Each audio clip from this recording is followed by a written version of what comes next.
کسی زمانے میں ایک بادشاہ تھا جو بہت ہی زیادہ خدا ترس اور نیک دل تھا۔ اس کی نیکی کی شہرت دور دور تک پھیلی ہوئی تھی۔ دارالحکومت میں ایک فقیر اس کی نیکی کی شہرت سننے کے بعد تجسس میں چلا گیا اور سوچنے لگا کہ حکومت، خدا ترسی اور نیک دلی ایک ہی جگہ کیسے ہو سکتی ہے۔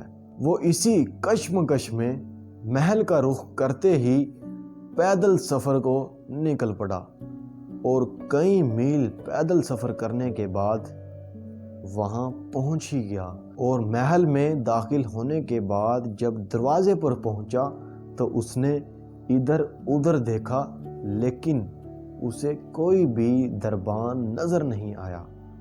وہ سیدھا اندر چلا گیا اور وہاں بادشاہ نے اس کا فل گرم جوشی کے ساتھ ویلکم کیا اور اسے اپنے پاس بٹھایا اور پھر پوچھا، کہیے محترم کیسے آنا ہوا؟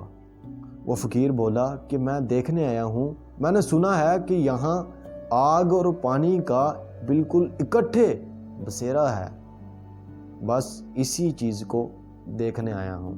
بادشاہ نے جھٹ سے پوچھا، پھر حضور آپ نے دیکھ لیا؟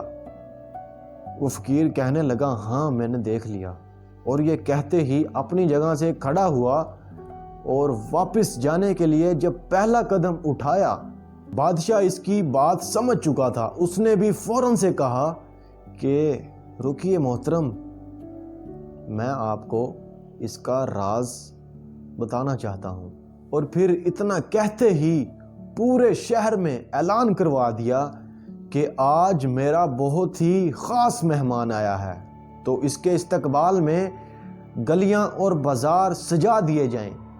بادشاہ کا اعلان کرنا ہی تھا کہ آنن فانن بازار اور گلیاں سب کچھ سجا دیے گئے۔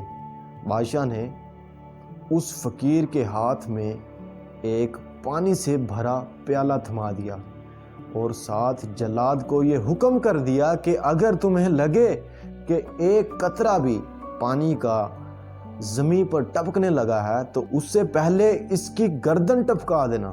اور پھر پورے شہر کی سیر و تفریح کے بعد جب وہ دونوں بادشاہ کی خدمت میں حاضر ہوئے تو بادشاہ نے اس فقیر کی طرف دیکھا اور مسکرائے۔ کہنے لگے کہ بادشاہ نے اسے کہا کہ جی محترم بتائیے ہمیں کہ آپ کو ہمارا سیر و تفریح والا پروگرام کیسا لگا؟ آپ کو کیا چیز پسند آئی اور کیا آپ کو وہ چیز مل گئی؟ کیا آپ نے وہ دیکھ لیا جو آپ دیکھنا چاہتے تھے؟ فقیر نے غصے سے کہا، ارے ظالم، تو نے مجھے اس قابل چھوڑا ہی کب تھا کہ میں اس چیز کو انجوائے کرتا؟ بادشاہ نے فقیر سے پوچھا کہ ارے محترم بتائیے تو صحیح کیا ہوا؟ فقیر کہنے لگا، بس مجھے تو اتنا یاد تھا کہ میرے سر پر ننگی تلوار ہے اور میری نظریں اس پانی پر جمی ہوئی تھی۔ بادشاہ نے زوردار قہقہہ لگایا اور پھر فقیر کی طرف دیکھتے ہوئے پوچھا کہ جی محترم اب بھی کچھ سمجھ آئی یا نہیں؟ یہی ہے وہ آگ اور پانی کا کھیل۔ فقیر کے ہونٹوں پر تو جیسے تالا پڑ گیا ہو۔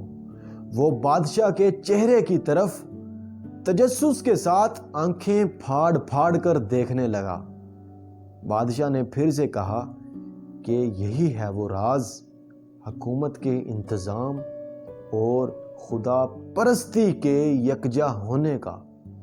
اگر آپ کے دل میں خدا کا خوف ہو، خدا کا ڈر ہو، تو پھر آپ کی نظریں آپ کی ذمہ داریوں پر جمی ہوتی ہیں، اور پھر دنیا کی کوئی بھی دلچسپی آپ کو دین سے غافل نہیں کر سکتی۔ بیسیکلی دین ایک ذمہ داریوں کو بھرپور طریقے سے نبھانے کا نام ہے۔ یہ بھاگنے، غاروں اور بیابانوں میں پناہ لینے کا نہیں ہے۔ دوستو امید کرتا ہوں آپ کو اس ویڈیو سے کچھ نہ کچھ لازمی سیکھنے کو ملا ہوگا۔ اگر آپ کو یہ ویڈیو اچھی لگی ہے تو اس ویڈیو کو لائک کر دیں، اپنے دوستوں کے ساتھ شیئر کر دیں، اور ہاں اپنے اس چینل کو بھی سبسکرائب کر دیں. انشاءاللہ جلد آپ کو ایک نئی ویڈیو کے ساتھ ملتے ہیں. تب تک کے لیے مجھے دیجیے اجازت. اللہ حافظ.